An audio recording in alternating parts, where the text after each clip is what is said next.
Introducing National Streaming Sports, live and on-demand sports talk programming that you can access 24/7. For the premier sports talk experience, tap into our Roku channel. Start your mornings with Mac and Jack covering all the weekend sports action. Then pour a cup and enjoy all the sports you can drink on the Coffee and Sports podcast. At midday, talk sports from east to west on the Coast to Coast podcast. Followed at night by some hot girl talk with Prim and Proper Sports featuring Sonja Pearson. Talk boxing on the Gloved Fist. Yankee fans tune in for Start Spreading the News. And there's more on the College Sports Huddle and Sports Scope with Robert Butler. There are 20 podcasts in all and 70 weekly shows giving us a 3.4-star viewer rating.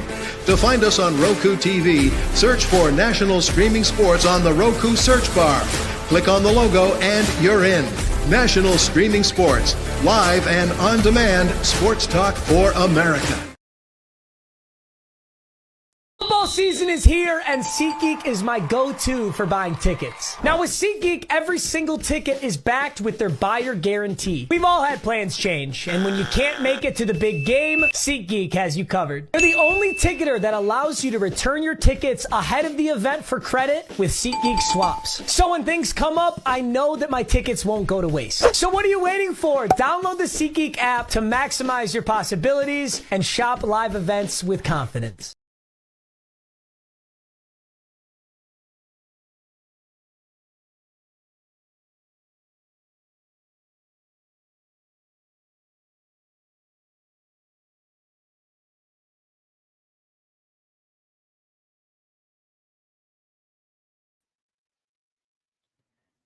Good morning. Welcome to the Mac and Jack Show with Jack and Sonja. Happy Monday to everybody out here. First Monday of June. We are now in our summer months here, Jack.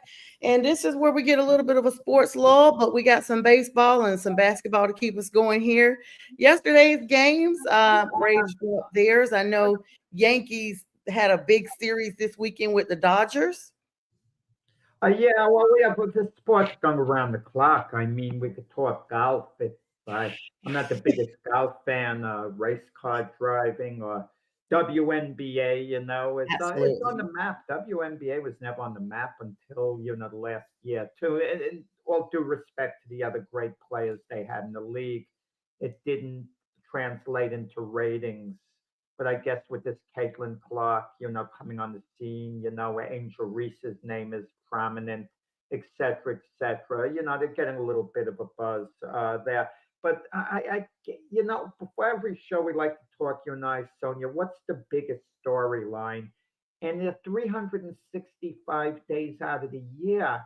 And on some particular days, there's not a major storyline per se. Now, we know the Indiana Pacers are going to be playing the Oklahoma City Thunder in the playoffs, but we've been talking NBA, NBA, NBA. We're like talked out with NBA to the point I'm not saying we need a day off. Obviously, there's a lot going on in the NBA, not just with the finals, but with potential off-season moves as well.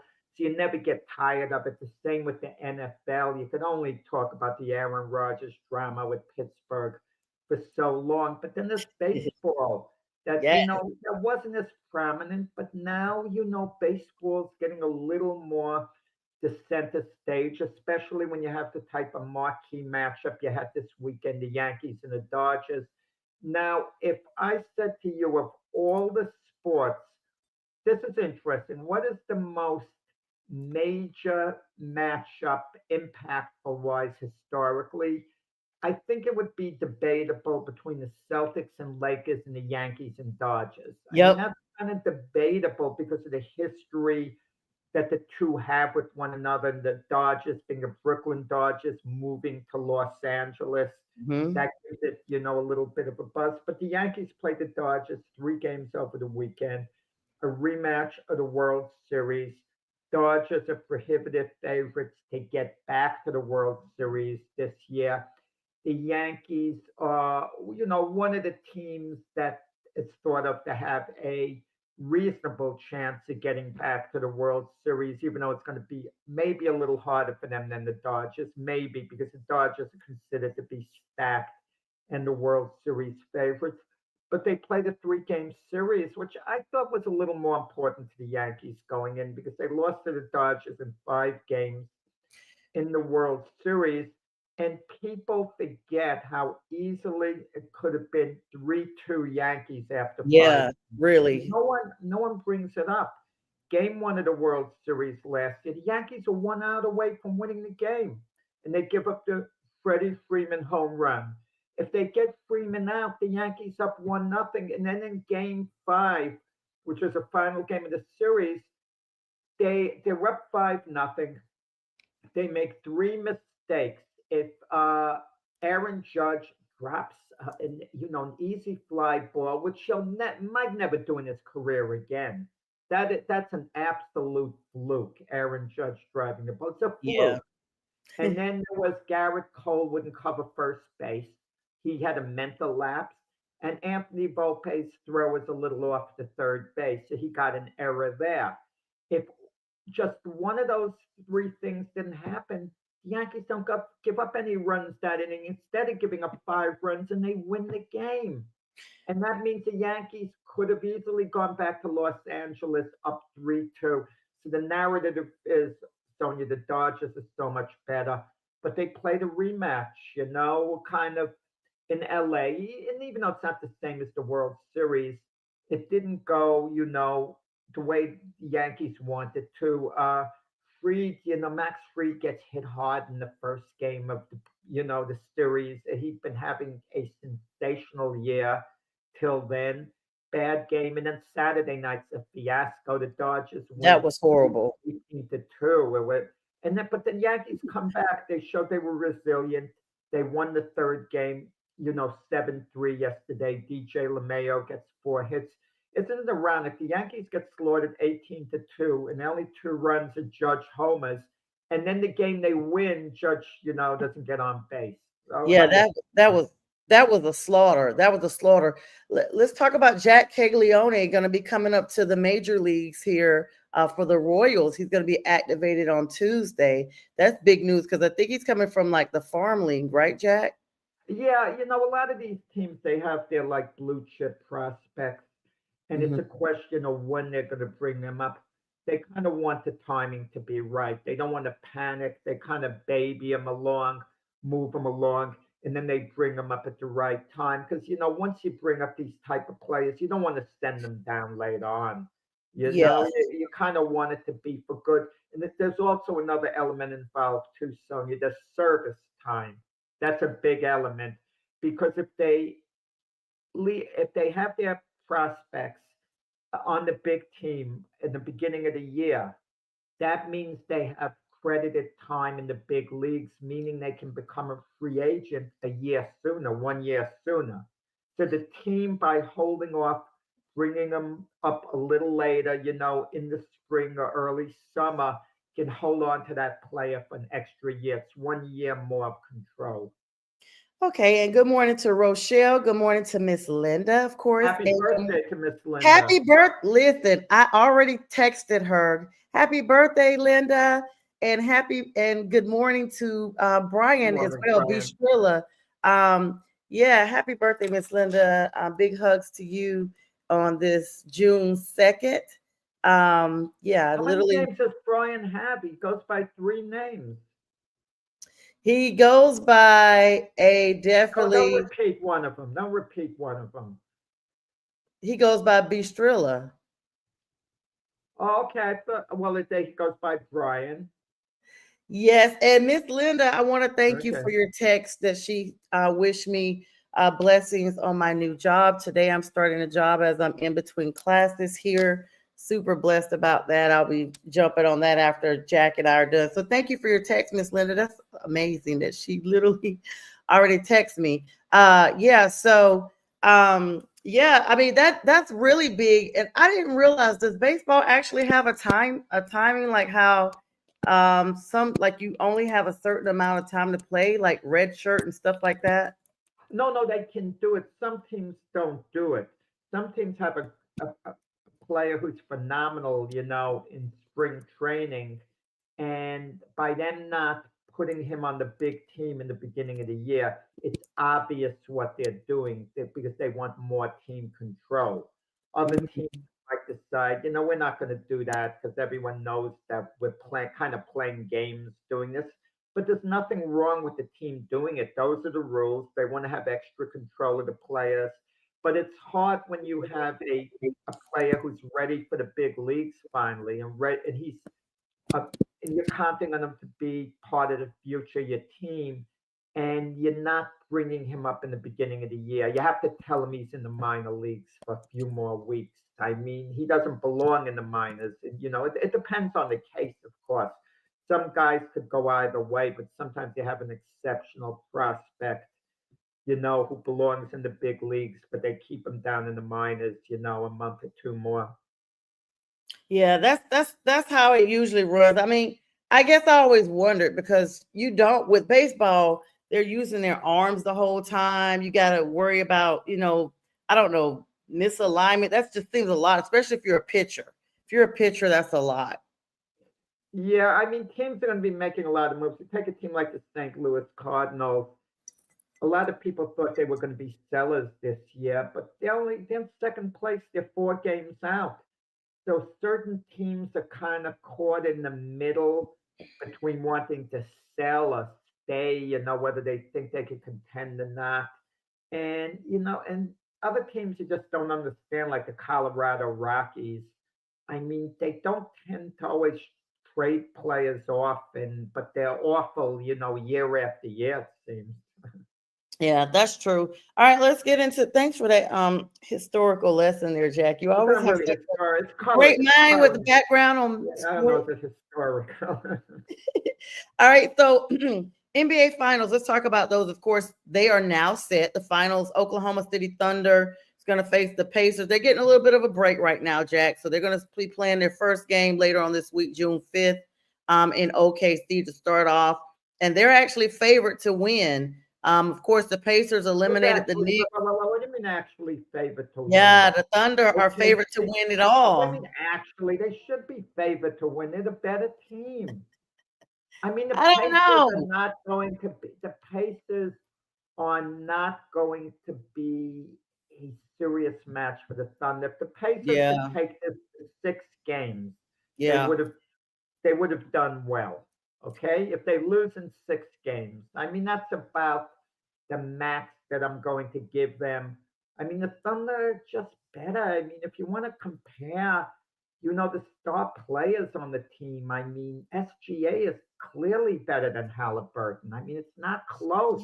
No Yes. disrespect to Halliburton, who proved himself, even before the next series, he was a heck of a player, and he was very, and had moments of brilliance in the next series, but the Thunder just a better team.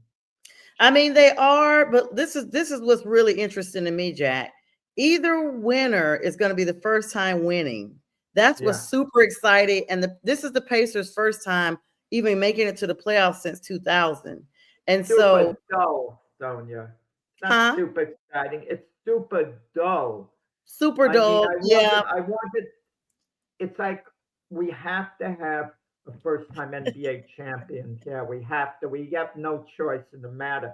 If the Knicks were playing the Thunder, at least the drama would be the Thunder's trying to get their first NBA title ever. The Knicks are trying to get their first one since forever. 1973 was the last Oof. time. I mean, or if the Pacers were playing, it would have been the same way if the Pacers played the Timberwolves. The Timberwolves, they haven't even gotten to finals, the Timberwolves, before. Yeah. Period. I mean, Canada has to be happy. 4 players from with Canadian roots are in the playoffs. 2 from each team. Of course, you mentioned SGA, Shea Gillis, Alexander for the Thunder, Dort for the Thunder, is also from Canada, and from the Pacers, you got Mathurin and Nimhard, also Canadian. Residents, Yeah, transient, all that good stuff. that's a good question, to bring up, and I'd like, I don't think we ever asked Priscilla this. When Matthew Stafford played for the Rams, the fans in Detroit supposedly were rooting for him. I'd like to get his reaction on this. Uh, and you kind of wonder, but he's playing for the Rams now. I know he played for the Lions for years, and you can be happy for him by winning the Super Bowl because he was a long time Lion. And you should be happy for him, but to get to the point to root for him, wouldn't you rather be, if you're a fan in Canada and Toronto, wouldn't you Mhm. rather win with American players for your team than even guys I, who are born in Toronto for I've another said team? that. I had to sip on that one. I've said that, but I don't know. I think this is what I think, Jack.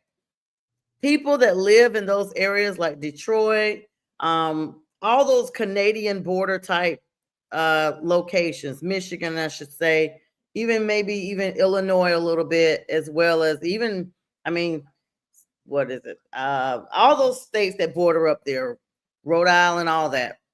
I feel like they have like a different standard with that, with the Canadian players than most people are. Because, like for me, I'm in the South. I 100% am like, okay, let's get it done with our players.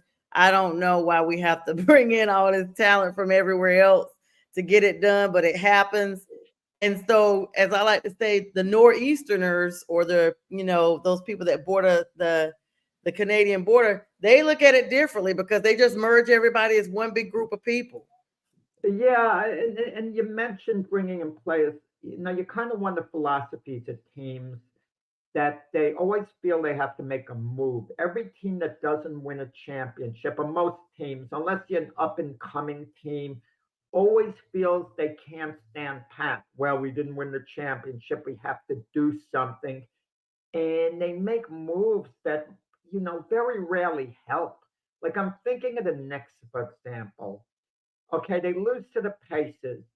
Should they run it back with the players they have and see can they win the championship next year? And my feeling would be, yeah, you do that. But if let's say the Knicks decided they wanted to get Giannis, okay? Let me, think of a deal for Giannis, for example, for the Knicks to get him. What it would mean? They would be giving up Hart, Mitchell Mhm. Robinson, let's say they gave up Mikel Bridges, Josh Hart, and Mitchell Robinson, and two number ones, and they got Giannis. Mhm. That's that, It sounds like it's something to yeah, it's a offer lot. Milwaukee, right? It's an awful Right. lot. They get a superstar in Giannis. How does he work with Jalen Brunson? I mean, and the rest of the team, and how does you have Carl Anthony Towns, you have your big three, and everyone is excited. It's off the rails, a deal like that.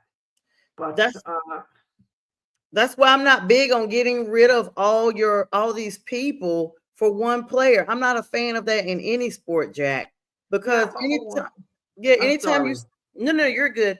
Anytime you start moving around a lot of people, even if they're not your top players, those people are still responsible for the top plays of the team. And so when you're moving around these, like you got to think about it, no team is going to be willing to take, I don't care how many people you could offer the whole team if you want. If they're no good, no team is going to want to trade for them. But if you're trading these people, they've got to bring something to the table besides an appetite. And so if you look at it like that, if they move around too many people just for Giannis, then their team has changed. And at the least, you're bringing in just Giannis himself, and now you're back to square one, trying to build around him with just a new team. Yeah, but the mindset of people is this. I proposed that deal just now, and from Milwaukee's viewpoint, no more Giannis, but Mikel Bridges, Mitchell Robinson, Josh Hart, a couple of number ones. It definitely perks the interest. Would they make that deal? I'm not sure. But with the Knicks, let's say the Knicks made that deal, people would be looking, well, Yeah.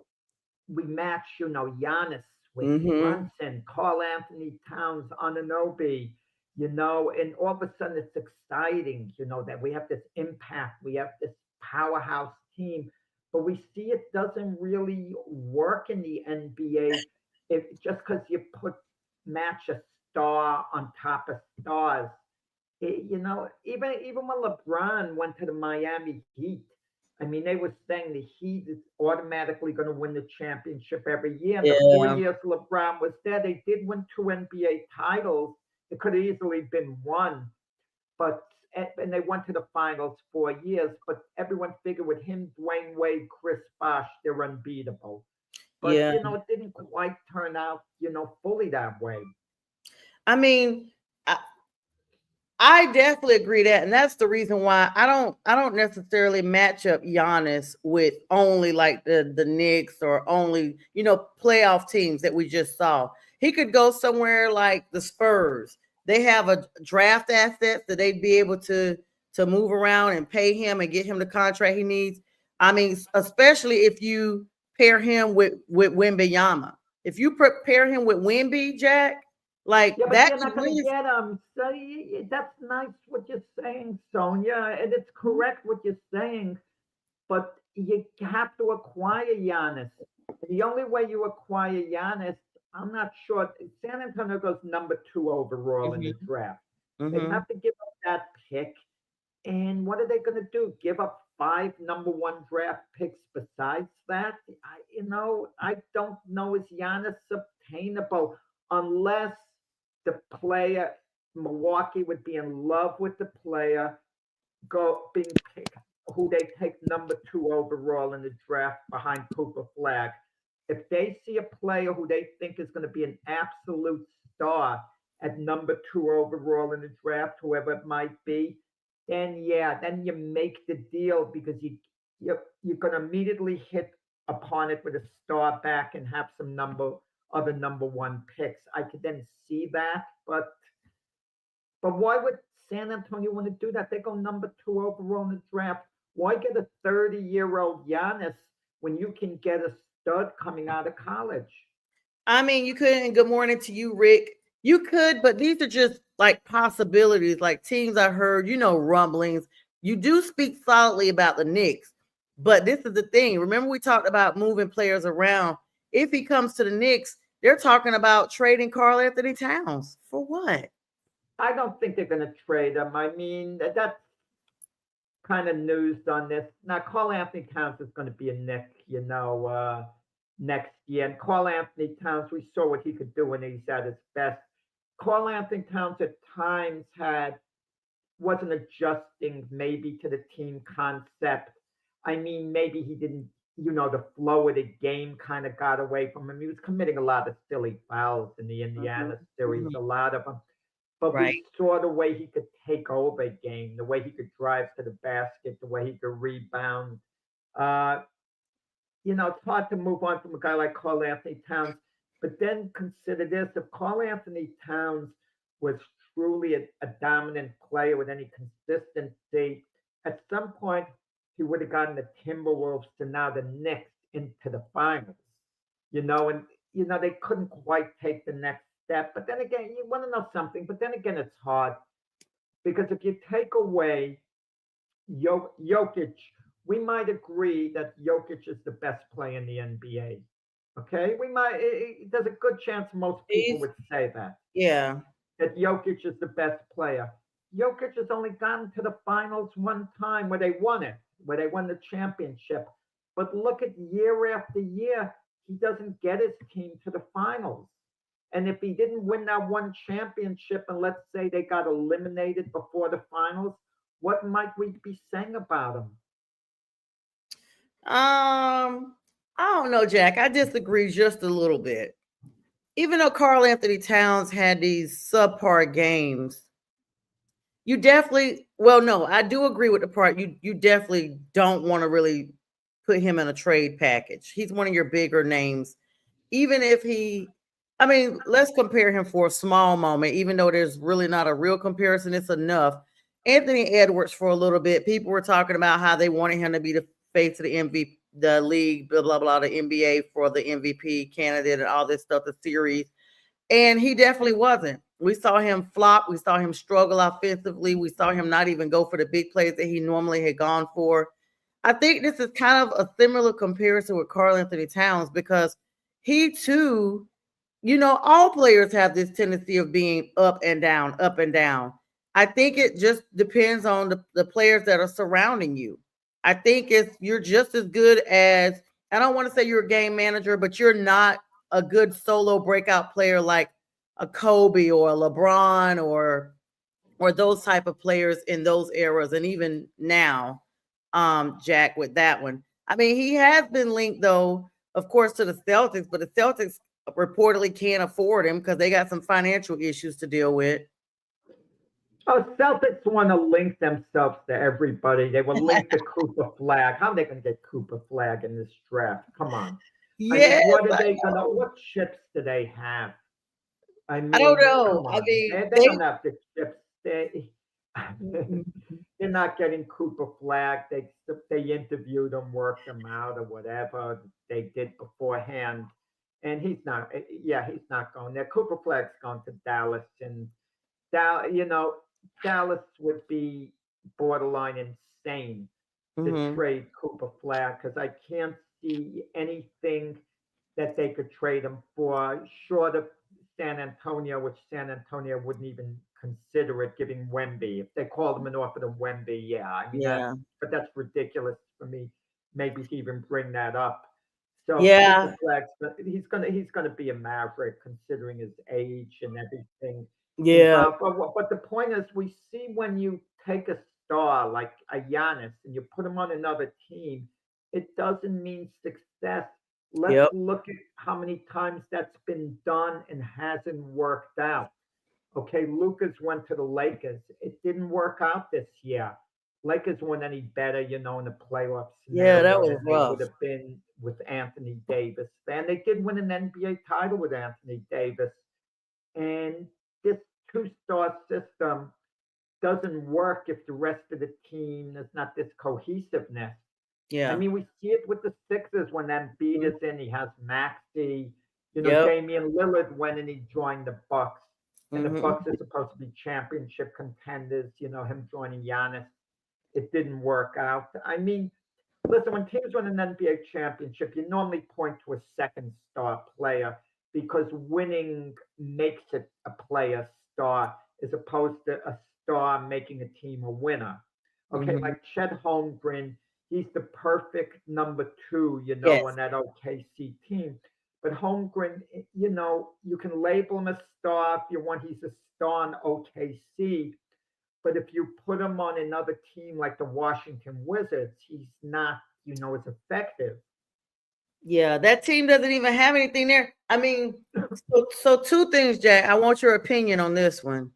You brought up OKC. Put a pin in that because I want to bring up something about if he were to go there because that's how we kind of started this whole conversation.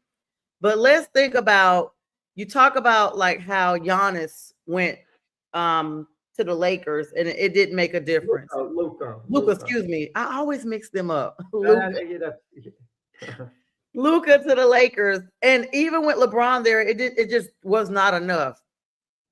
The Warriors were eliminated when Stephen Curry went down. Even though Jimmy Butler was there, Jack. That's the first part of this question. Was he supposed to be a difference maker? And then I want to talk to you about possibly if they get Giannis. Do you Jimmy like what Butler's a happened? tweener. The problem Mm-hmm. with Jimmy Butler, he's a tweener.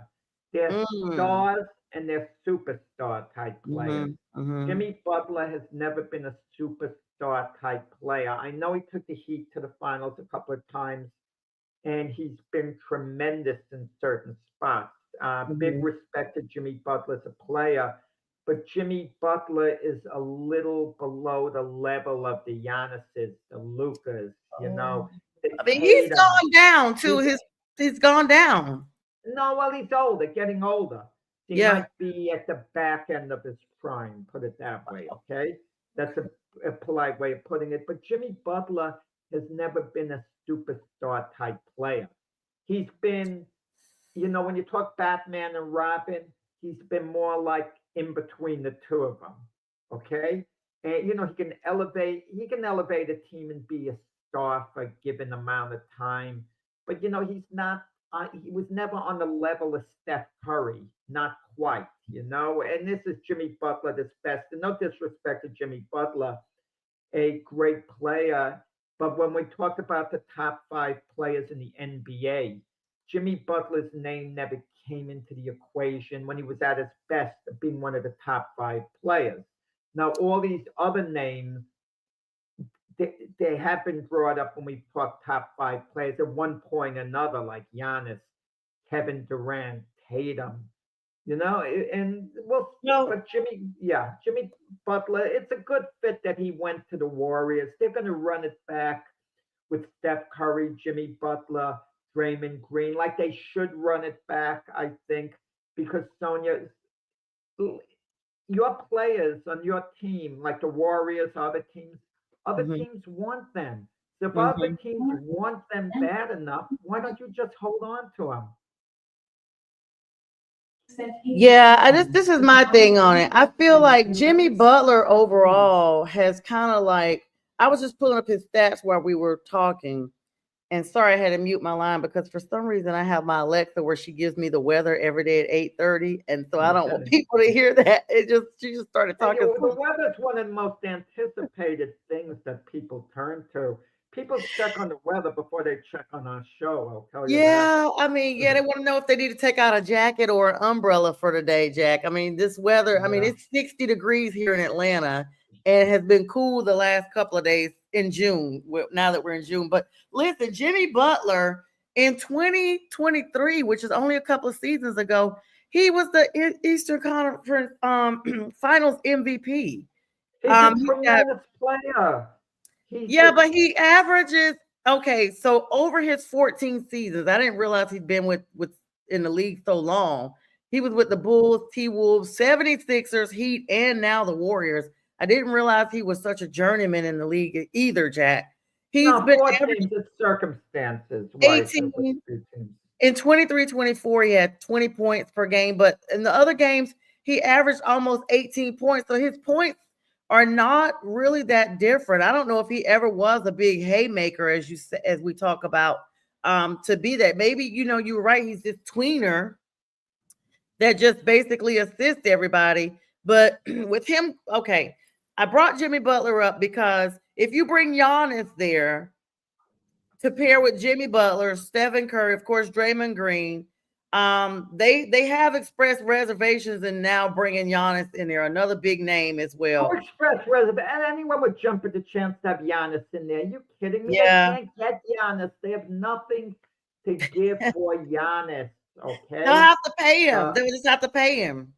yeah, no, Giannis isn't a free agent. The Bucks would have to trade him. Yeah, You I don't. know, I mean, can they? Can teams? Do they always have to trade? Can they ever offer like a financial, switch out so that other team can get another player? that's a trade. That's what it's called, a trade. Yeah. Milwaukee has yet to talk to Giannis to our knowledge, at least. And they're going to find out from him, do you want to be traded or not? If Giannis says he wants to be a Milwaukee Buck for the rest of his career, then maybe the Bucks make that commitment to him and he's a Buck the rest of his career. If Giannis says he'd like to go elsewhere, then the Bucks could look and work out the best deal they can, or maybe do nothing, or maybe say, no, we want to keep you. And if Giannis shows a lot of discontent, really shows him he's unhappy to be there, then they'll work out a deal. If Giannis says they can do whatever they want. If they want to trade him, it's okay. If they don't want to, it's up to them. Then we don't know what Milwaukee does, but you want to sell when the selling price is high, when you could get a high price back. And Giannis can get a lot back now. Sometimes if you wait an extra year, the player's a year older, his performance might go down a little. He might get injured. I mean, a case in point, the Celtics never would have traded Jason Tatum. Hmm. No way, no way. But let's say for one moment they would have traded Jason Tatum before last year. Imagine what they could have gotten in return for Jason Tatum. Now, if they tried to trade Jason Tatum now coming off his injury, you know, they're not they're not going to get much in comparison to what they would have gotten when he was healthy a year earlier. But what you said about Jimmy Butler at times carried the Miami Heat. To me, Jimmy Butler is a future Hall of Famer. He would get Hmm. my vote for the Hall of Fame. So I don't mean to diminish Jimmy Butler. He's been a great player. He's been a great player, and at times he's played like a superstar, but he's not one of the superstars, of the NBA. He's just kind of a little below that, Hmm. and that should be accepted. And when you talk about superstar type talents, you talk about Luca, you talk about Giannis, you talk about Jokic, obviously SGA. You can't Brunson. Let's give him a little more time as far as entering that territory. Halliburton, give him more time to see what he could do going forward. Anthony Edwards, give him more time, going forward. You have a number of guys like that. Let's see whether they progress to superstar level or not. Yeah, and let me talk about something. Speaking of big NBA news, Jack, and trades, because we know the draft is coming up later this month, last week of June. Yesterday marked the first day of this month, so people are definitely looking because the off season has officially started. Kevin Durant, Jack, looks like there's a mess in Phoenix. Of course, it looks like the Suns tried to trade him before the deadline without him even knowing it. And now the relationship between Durant and the Suns is fractured. And I mean, now it looks like the trade is inevitable because the relationship has been severed. And the Spurs may or the Warriors have mentioned actual interest in him. Like, what in the world?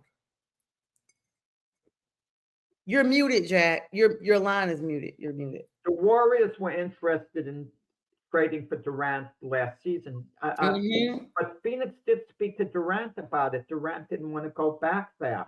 Yeah. And the thing about Phoenix was a couple of years ago, it didn't work out when they got Durant.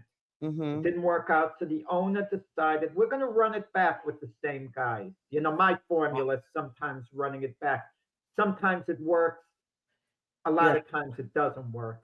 It failed dismally running it back with Durant, Devin Booker, Bradley Beal. Hmm. They were terrible. They didn't even make the play-in tournament. Yep. So Yep. to hold on to Durant now, what's the purpose? They're not going to bounce back from anything. I mean, they're not. They're going to be, if they've been bad with them the last couple of years, it's going to just continue. So they're going to see what type of value they can get.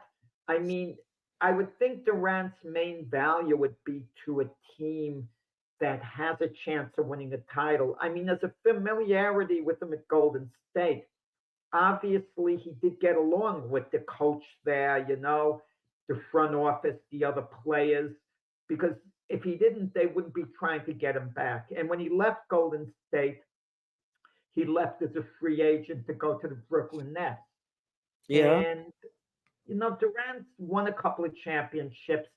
He won them in a great situation. He went to a 73 win team in Golden State, who set an NBA regular season record. And when he won those championships and got finals MVP both years, we thought to ourselves, Durant proved how great he is. He's better than Steph Curry. We see him side by side, but now we know Steph Curry was the ultimate team player. He deferred to Durant. That Steph Curry, I think when all is said and done with his Steph the career, chef. Steph's a better player than Durant. I mean, Durant's a great player. Steph's a better player. Mhm. Durant, I would label him as kind of a little bit of a disappointing superstar because such great talent, great player. He's been good every time he takes the court, it seems, but something is lacking there. He could go back to Golden State and the whole crew will be together and it could help the team. It would be, I guess, a good fit for him. I mean, you don't want to see Durant go somewhere like the Utah Jazz, you know, uh, the Charlotte Hornets, teams like that. You want him to go to like a stable group. I think going back to Golden State would have been good for him, but I think he had some issues with Draymond Green that may have turned him off. I mean, yeah, I would like him in Charlotte, but it's for selfish reasons. I don't think he'd be enough to turn the team around. Speaking of teams in that same division, that same league, the Hawks, every year we hear them talk about Trae Young and possibly moving on. Like they just have not gotten past that play and stay in phase to go to the make a solid run for the championship. Now it looks like they're looking to finally trade him again. His name has been coming up in trade discussions. He's one of my favorite Hawks players. And so I don't know where they would send Trae, but they're looking to try to get their offense rebuild. Like they've got to make a solid run. The Hawks have not been where they need to be for quite some time. Yeah, there are more things to look into, believe it or not, than just winning and losing. Mm-hmm. And the fan base. You could tell me, Yep. is Trey Young a big fan favorite? Do they love him?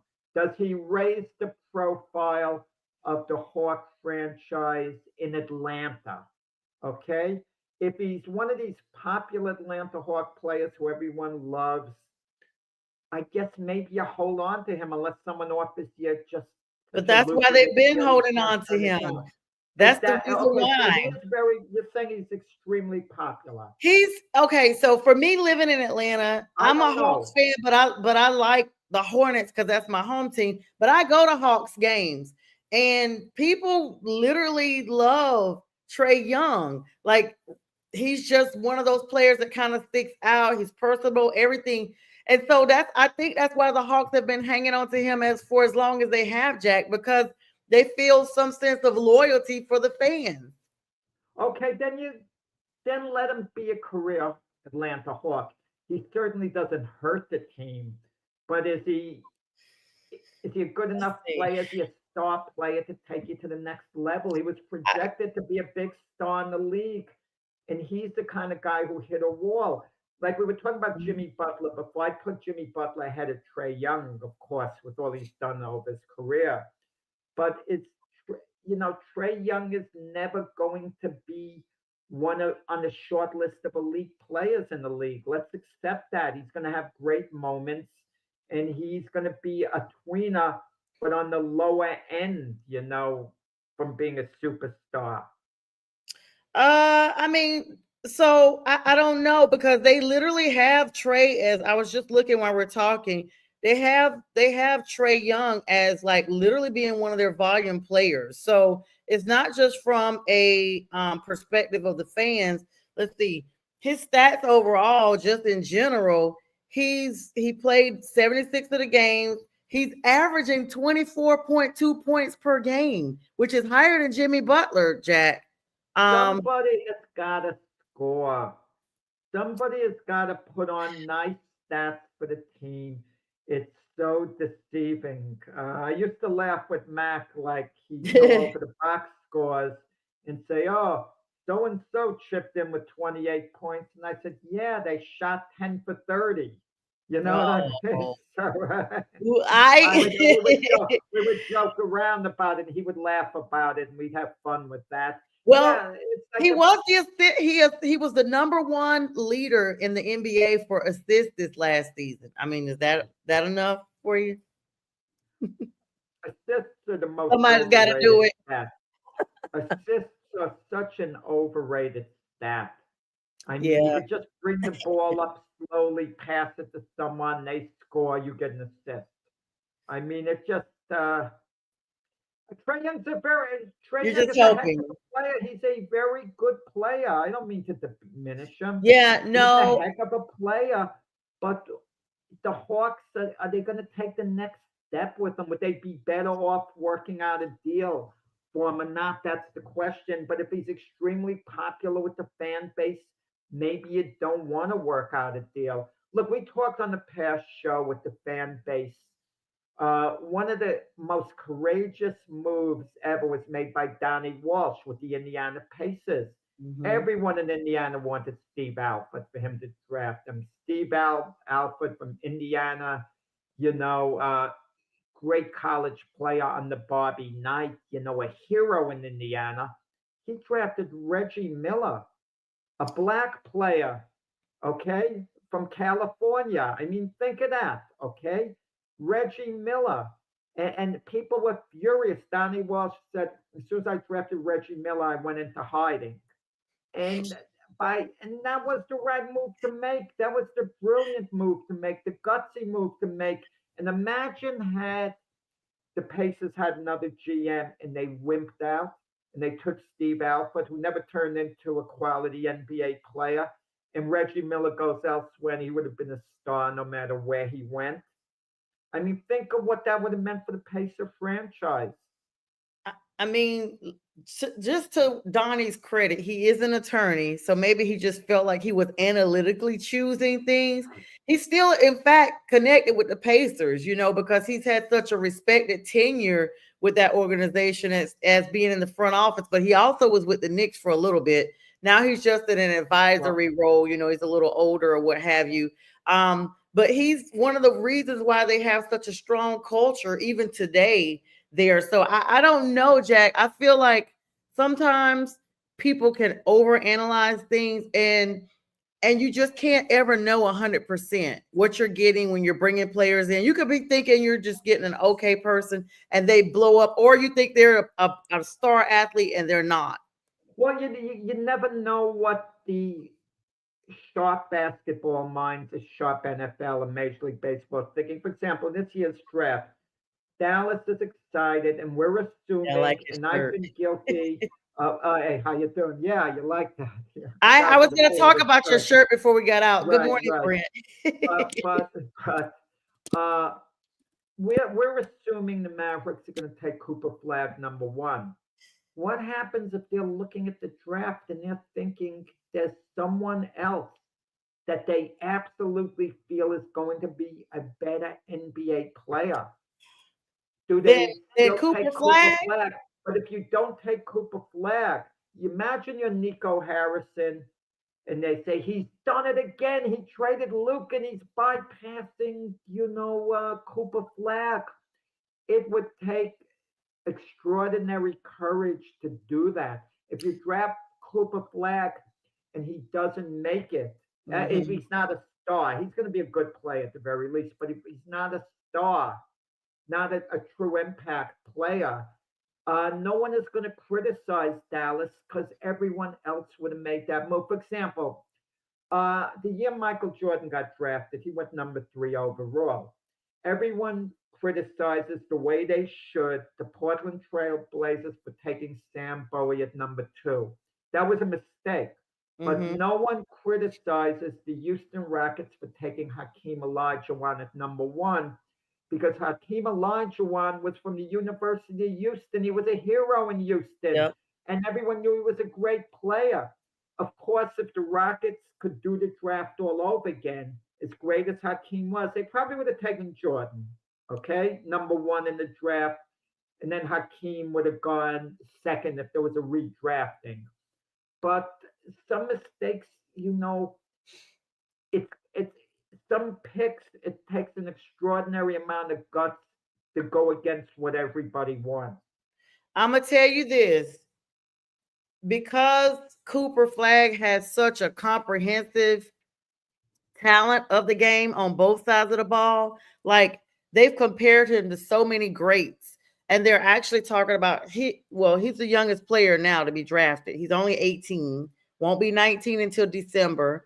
But basically, they've compared him to when LeBron was drafted. And, LeBron, when he first came out, but with Cooper, he's going to be a playmaker from day one. He doesn't have to be groomed or acclimated or any of that stuff.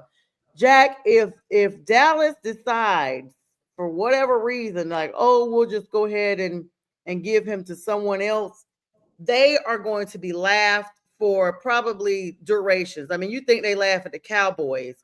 Imagine the way they will laugh at the Mavs if they pass on Cooper Flag.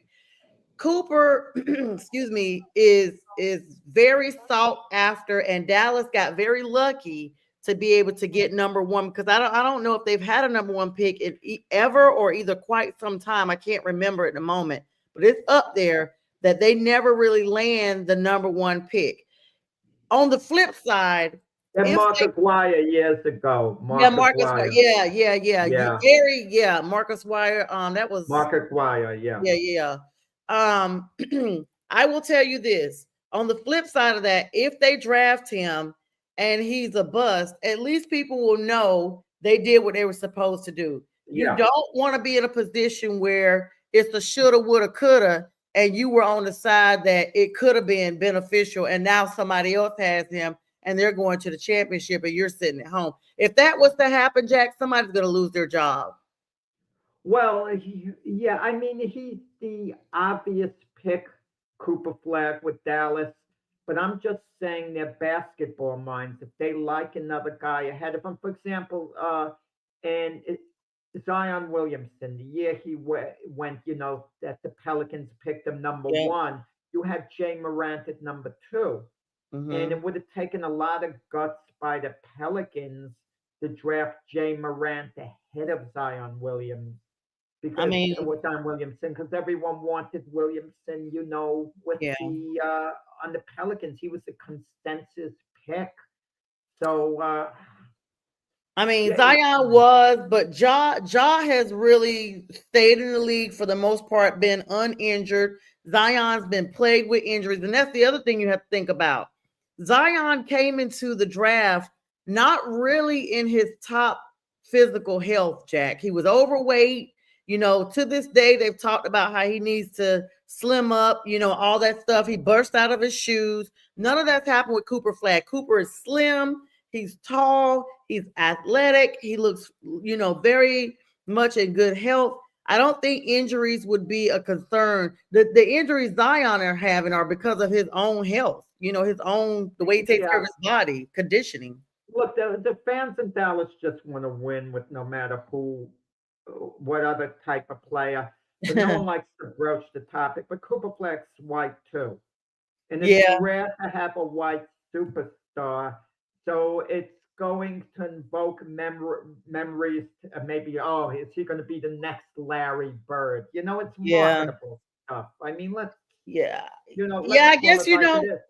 Yeah, you talk about it like that. I mean, because there's been so many, Black or African American leaders for so long. I mean, there's a funny movie, White Man Can't Jump, that kind of like relates to the whole basketball thing. And I guess maybe now, it is trying to transcend back to, okay, let's get a leader that is, white. But No, he's didn't not they going get to be the Giannis, leader. people from overseas?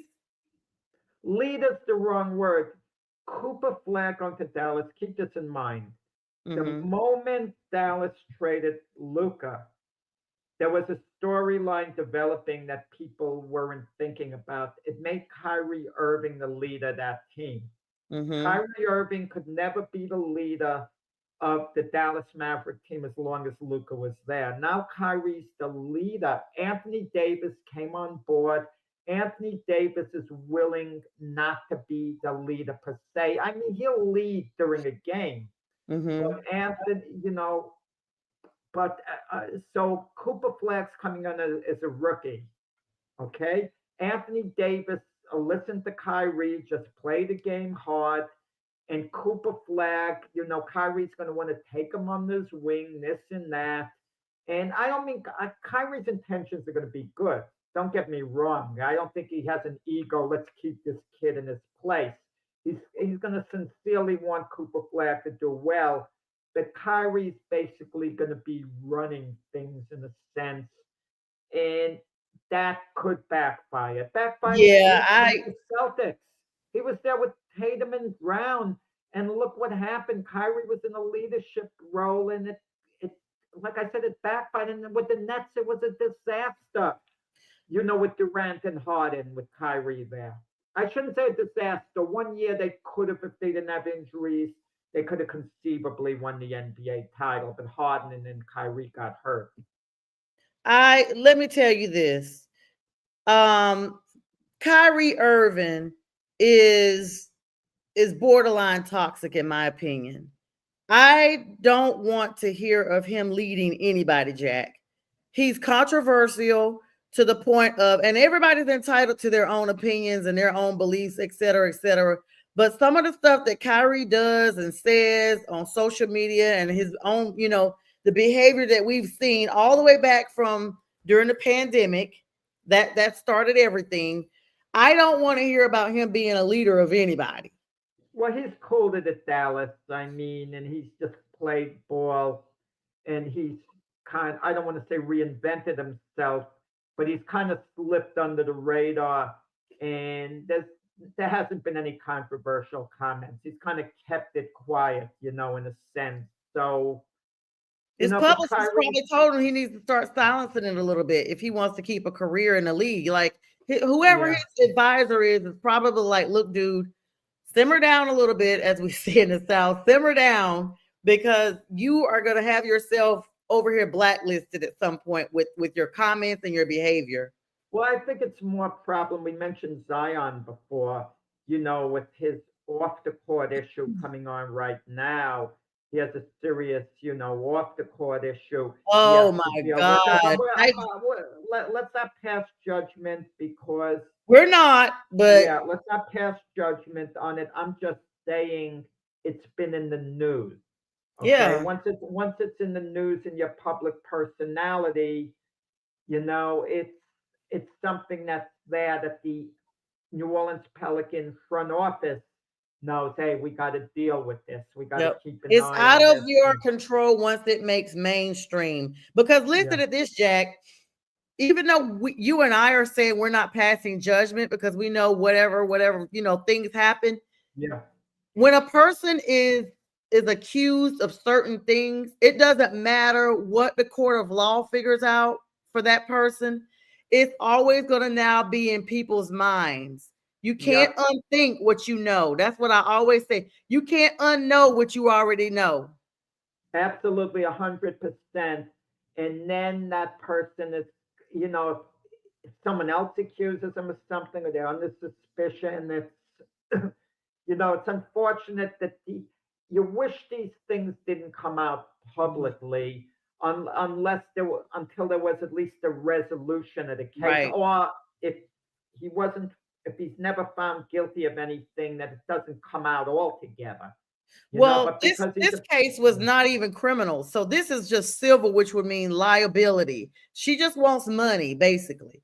They didn't, but see, a lot of times when cases come out civilly, then the prosecutors will be like, wait a minute, we didn't know about this. Let's look at the statute of limitations in our state to see if we still have enough time to bring a criminal suit against this person. And yeah, then it's guilt or innocence. So this thing could go crazy. Like if they had met with a mediator and settled behind closed doors, it would have never made it to the media and it would never be right now. Right now, if there's any hint of truth to this, he has to pay just to get this thing to go away. But your reputation is now out there. You already been injured. You already haven't been performing at your peak level that they thought you were number one pick. And now you have this huge personal accusation against you. yeah. It could be a career killer, really, Jack. You know, if it's just a civil thing and he has to pay a lot of money, his career is going to continue. And it's Well, not, you're he paid, won't be out. He won't be out of the league. but Jack, I always say, why would you pay if you're totally innocent of something? I agree completely. Sometimes someone likes to pay a little money just to make something go away. It's not worth the headache to them. Yeah, It depends. Really depends on what's what, and you don't want to get tied up in court and all that. What can I say? that's how it goes. That's how the chips fall.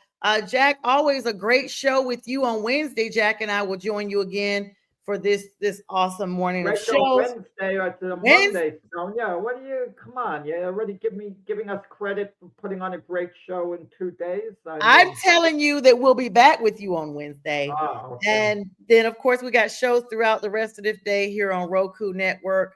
Of course, lots of shows. Jack, got Glove Watch Fist my tonight? boxing show at Frank Laterzo tonight. Glove Fist, 7 p.m. Eastern Time, from 7 p.m. to 8 p.m. Eastern Time. Frank and myself talk boxing for a full hour. Best in Absolutely. boxing talk. If you like the sport of boxing, tune in to Glove Fist tonight, Yes, Seven and thank you candies for and all the donuts. 1,100 people that watched on last Monday night. And again, happy birthday to producer Linda. Jack, we'll see you tonight at 7 for Glove Fist. See ya.